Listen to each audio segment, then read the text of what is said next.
Hi guys, good morning. Welcome back to another new vlog. आज है Sunday और मैं हूं अभी लखनऊ में। आज बहुत सारे काम हैं जिनको मुझे निपटाना है और उन्हीं सब कामों के बीच में एक बहुत ही बेहतरीन मूवी देखने का प्लान किया है हम लोगों ने, जिसका नाम है द कश्मीर फाइल्स।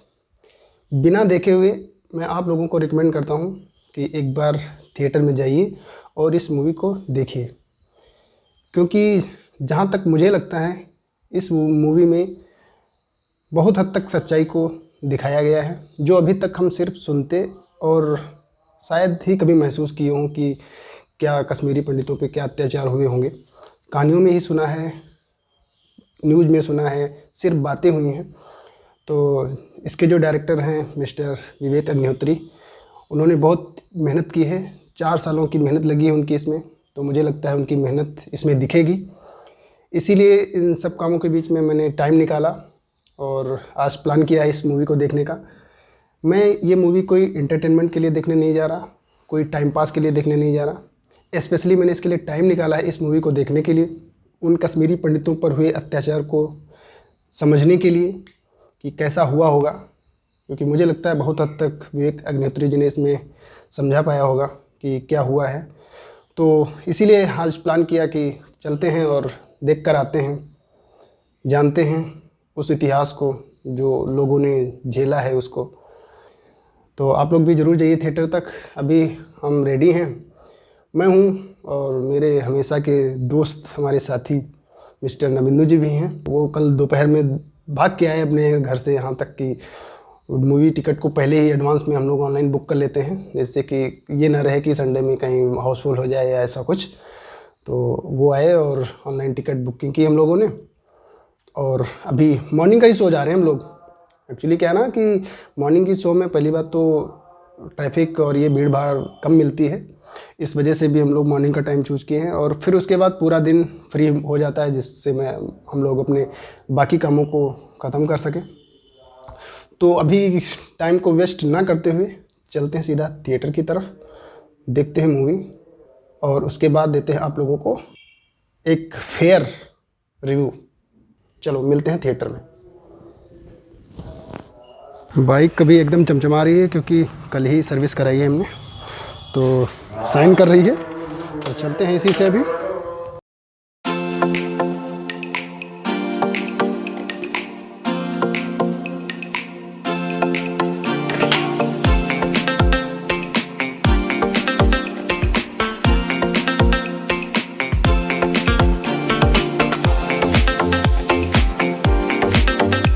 होली की तैयारियां अभी से यहाँ पे शुरू हो गई। हैप्पी होली का लगा दिया इन लोगों ने यहाँ पर।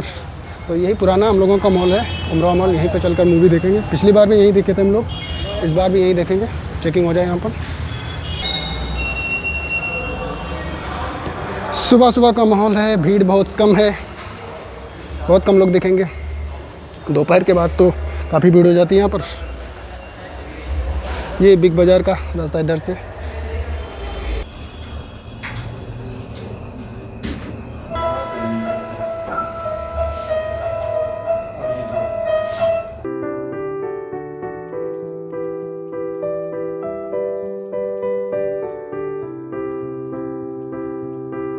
सेकंड टाइम बिल्कुल भी नहीं बचा है, शो का टाइम हो गया है, तो जल्दी से चलते हैं। मैं भी शो शुरू भी हो गया होगा। अभी टाइम हो रहा है 9:27, तो 3 मिनट ही बचे हैं, चलते हैं।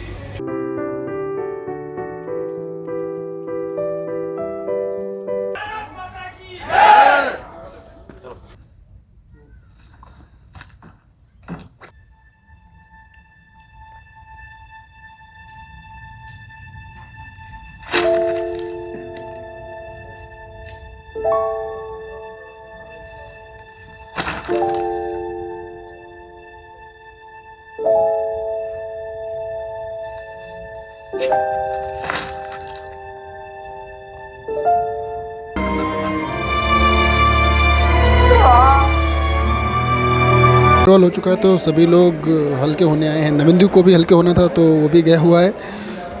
और इतनी ज़्यादा भीड़ है, इतने ज़्यादा लोग हल्के होने गए कि लग रहा है कि जैसे पूरा उमराव ही बहा देंगे आज। सारे लोग मतलब 50% से ऊपर लोग बाहर आ गए, तो पूरा हॉल बाहर आ गया, पूरा हॉल। हाँ, तो उससे लग रहा था कि अब तो पूरा उमराव ही बहा देंगे।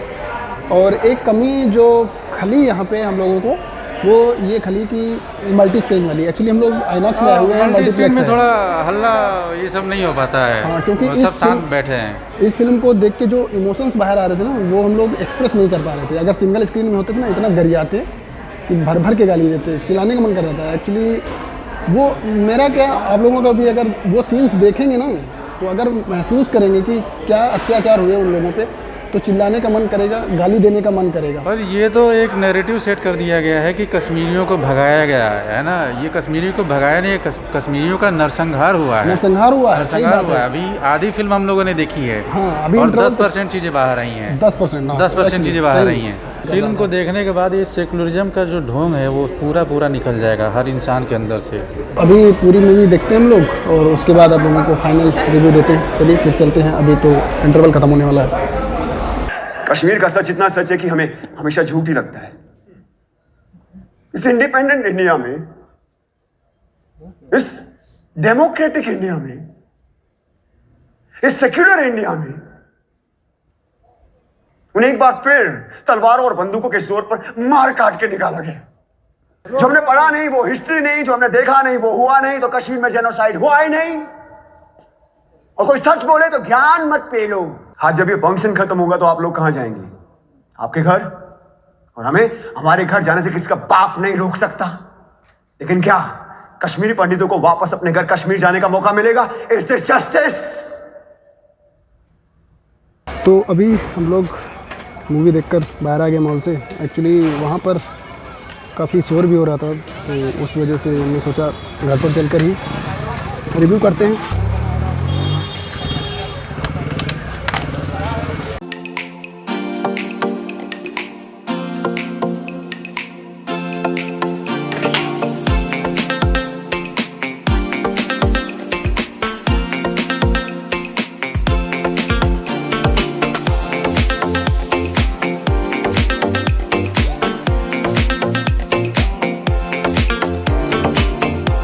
तो मूवी देखकर आ गए मस्त।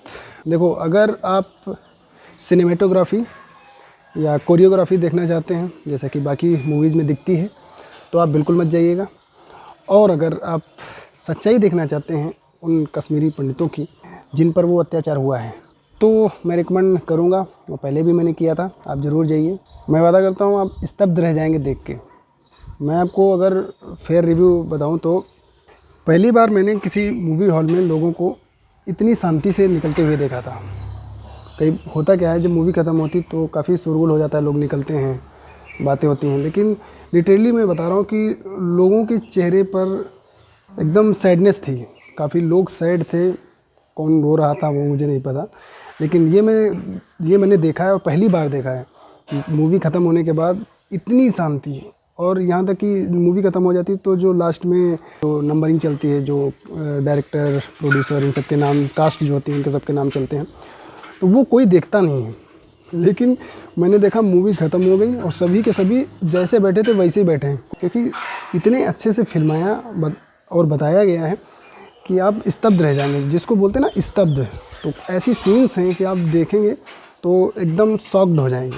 इससे पहले भी कश्मीर पे, कश्मीरी पंडितों पे बहुत सारी मूवीज़ बनी हैं, लेकिन उसमें कहीं ना कहीं टेररिस्ट को जस्टिफाई किया गया है, तो कहीं कश्मीरी मुसलमानों को सही दिखाया गया है।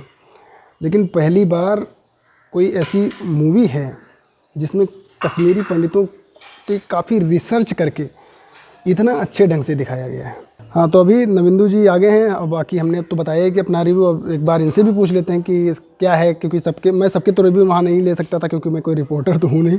तो मैं नविंदु का ही रिव्यू ले सकता हूँ, जो हमारे साथी हैं, तो ये आपको बताएंगे बाकी का। नविंदु जी बताइए। लास्ट का माहौल बिल्कुल मतलब नया था, ऐसा कभी हुआ नहीं। इतने सारी मूवी देखे, लोग बैठे के बैठे रह गए। लग रहा कि मतलब घर में बैठे हैं, या कुछ उनके यहाँ कुछ बहुत सारा कुछ मातम हो गया या कुछ वैसा हो गया, उठने का कोई उनका वो नहीं था। वो मूवी का सीन ही ऐसा है, और इतनी सच्चाई दिखाई गई है उसमें। वो ऐसा भी नहीं है कुछ कि जैसे होता ना कि बहुत सारी मूवीज़ में मतलब ऐसा ड्रामा क्रिएट किया जाता है या ऐसी एक्टिंग की जाती है या ऐसी इफेक्ट डाले जाते हैं कि वैसा कुछ भी नहीं देखने को मिला इसमें। ना तो सिनेमेटोग्राफी दिखी, लगा कैमरा हिल रहा है, ना कहीं भाई डांस कोई सॉन्ग्स तो है ही नहीं जो कोरियोग्राफी दिखेगी। वो ऐसा लग रहा था कि कोई स्टोरी कोई किसी हीरो को लेने के लिए नरेट किया जा रहा है। बिल्कुल, कि हाँ, बिल्कुल। आपको इस फिल्म में लेंगे हाँ। उस टाइप से। और सबसे बड़ी बात, ये फिल्म इसलिए भी देखनी चाहिए लोगों को क्योंकि पहली बात तो इस टाइप का सब्जेक्ट कोई उठाता नहीं है। सही और बात है। जिस डायरेक्टर ने ये सब्जेक्ट उठाने की हिम्मत की है उसको पूरे बॉलीवुड ने बायकॉट किया है। बायकॉट किया वो है। अकेला ऐसा इंसान है जो इन सबसे लड़ रहा है। और करीब करीब हमें जहाँ तक ज्ञान है कि 4 साल बाद कठिन मेहनत, हाँ 4 साल की पूरी रिसर्च है। उसके पहले की क्या रही होगी जैसे तुम बता रहे थे। हाँ, उसके पहले उनके इंटरव्यू में ही हमने सुना था कि 4 साल तो हमारे ये बीते हैं 2018 से 2022 तक का। उसके पहले क्या सीन था वो तो समझो छोड़ ही दो। और हर तरीके से उसको अलग थलग कर दिया गया है उस डायरेक्टर को। सिर्फ इसी नाम शायद क्या था उसका, हम विवेक रंजन अग्निहोत्री। आप लोग देखिएगा जरूर इस वजह से। और सबसे बड़ी सच्चाई ये है कि हर चीज़ को मोड़ दिया जाता है जो भी होता है, या आप जितने भी मतलब हिंदुओं पे नरसंहार हुए हैं एक अलग ही नैरेटिव सेट कर देते हैं। होता कुछ और है, दिखाते कुछ और है। इससे पहले भी मूवीज बनी है ना कश्मीर पे। इससे पहले भी किसी में तो टेररिस्ट को बताया गया कि ये टेररिस्ट क्यों बने, बहुत इन पे जुल्म किया गया इसलिए बने। बहुत इनोसेंट दिखाया गया। जैसे अब बहुत सारी मूवी है, हैदर वगैरह, ये सब देख लो, है ना। उसमें ऐसा दिखाते कि टेररिस्ट ने कुछ किया ही नहीं है, कुछ नहीं किया है, ऐसे बन गए। जबकि यहाँ पे एक सीन था, वो लाइन बहुत अच्छी थी कि कश्मीरी पंडितों ने हथियार नहीं उठाई। हाँ, हथियार नहीं उठाया। क्यों नहीं उठाया भाई? तुम सब पे जुल्म होता है, तुम ही लोग क्यों उठा लेते हो बंदूक? मतलब बच्चों तक का नहीं छोड़ा गया, बच्चों तक का। हाँ, लास्ट सीन था वो तो कोई सोच सकता है कि मतलब किसी को वो आरी से काट दो, जहाँ लकड़ी चीरा जाता है वहाँ किसी औरत को बैठा के उसको बिल्कुल अलग थलग कर दो, इस तरीके से मारा गया है। और ये बिल्कुल रियल स्टोरी है, अलग तो कुछ दिखाया ही नहीं गया। सही बात है। तो अगर अपने इतिहास को जानना है और हिंदुत्व को जिंदा रखना है तो इस फिल्म को ज़रूर देखें आप लोग, दूसरों को भी रिकमेंड करें। हम लोग भी आपको रिकमेंड कर रहे हैं, क्योंकि किताबों में ये मत सोचिएगा, किताबों में हमेशा सही लिखा होता है। अगर देखा जाए ना तो हमारा बहुत सारा इतिहास तो जला दिया गया है। तो जो हम लोगों ने इतिहास पढ़ा है वो कोई ज़रूरी नहीं वो सही हो। ठीक है, ये कोई ज़रूरी नहीं, क्योंकि इतिहास हम लोगों ने वही पढ़ा है जो लोगों ने हमें पढ़ाना चाहा है, वो हम लोगों ने पढ़ा है। तो चलिए फिर मिलते हैं किसी नए ब्लॉग में। अब कंटिन्यूटी बनी रहेगी, क्योंकि काफ़ी लोगों की शिकायत आ रही है कि अब मैं ब्लॉग उतने अपलोड नहीं करता जितने मैं पहले किया करता था। तो कुछ टाइम की कमी थी, इस वजह से नहीं कर पा रहा था। वैसे मैं आप लोग सोच रहे होंगे हर बार मैं यही बोलता हूँ कि टाइम की कमी रहती है, तो वाकई में टाइम की कमी रहती है, इसी वजह से नहीं हो पा रहा था। अब कोशिश रहेगी कि मैं ज़्यादा से ज़्यादा ब्लॉग अपलोड करूँ आप लोगों के लिए। बाकी यह ब्लॉग आपको कैसा लगा लाइक करिए और जाकर मूवी देखिए ये, और फिर आकर मेरे ब्लॉग पे कमेंट करिए कि जो मैंने आप लोगों को रिकमेंडेशन दिया वो ठीक था या नहीं ठीक था, आपको अच्छी लगी या नहीं लगी। ठीक है, फिर मिलते हैं किसी एक नए ब्लॉग में। तब तक के लिए आप सभी लोग को बहुत बहुत धन्यवाद। बाय बाय, जय हिंद।